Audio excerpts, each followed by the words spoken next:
हरिओम. माझं नाव विनायक समीर कोपरकर आहे आणि मी केजॉन पब्लिक स्कूल शाळेत शिकतो. अजून मी 7वीत आहो आणि मी आज कन्या विवर्धन स्तोत्र सादर करणार आहे. हरिओम.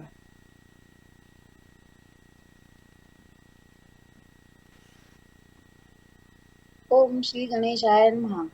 ओम अस्य श्री प्रज्ञा विवर्धनार्थ स्तोत्र मंत्रस्य सनत कुमार ऋषिः स्वामी कार्तिकेय देवता अनुष्टुपचंदः मम सकल विद्या सिद्धर्ते जपे विनियोगः. हरि ओम. श्री श्री स्कंद उवाच.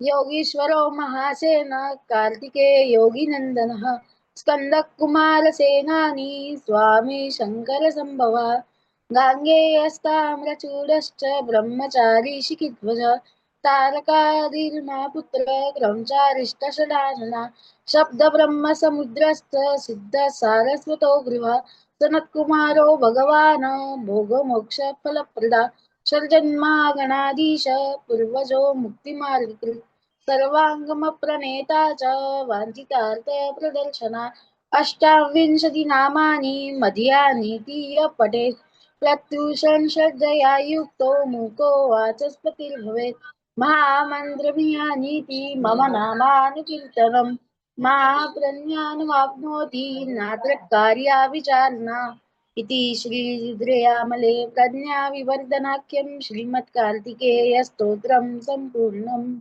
हरि ओम.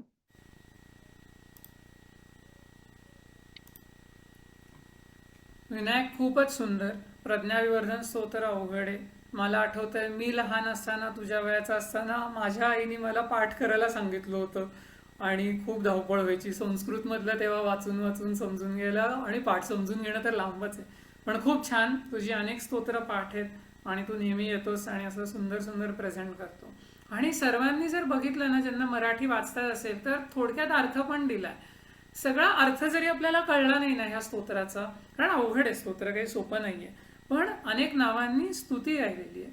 आणि त्यामध्ये असं सांगितलेलं आहे, जर तुम्ही शेवटचं जर वाचलं तर, की जो पहाटे उठून ह्या स्तोत्राचं पठण करतो, ह्या नामांचं स्मरण करतो, ईश्वराचं स्मरण करतो, त्याला निश्चितच खूप प्रगल्भ आणि महान असं म्हटलं तिथे बुद्धी प्राप्त होते. मग महान बुद्धी म्हणजे आपण किती महान आणि इतर लोक किती लहान अशी सांगणारी बुद्धी नव्हे बरं का.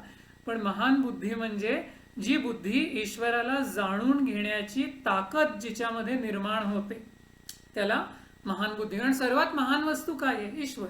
त्यामुळे तिला जाणून घ्यायचं असेल तर अशी बुद्धी अतिशय सूक्ष्म असली पाहिजे. आणि ती सूक्ष्म बुद्धी ह्या स्तोत्राच्या नित्य पठणाने नेहमी प्राप्त होते असं सांगितलेलं आहे. त्यामुळे रोज स्मरण करावं, पण सकाळी उठून स्मरण करावं असं सांगितलंय. ते जरा अवघड जातं आपल्याला, पण हरकत नाही. सुंदर स्तोत्राचं पठण विनायकने केलं. विनायक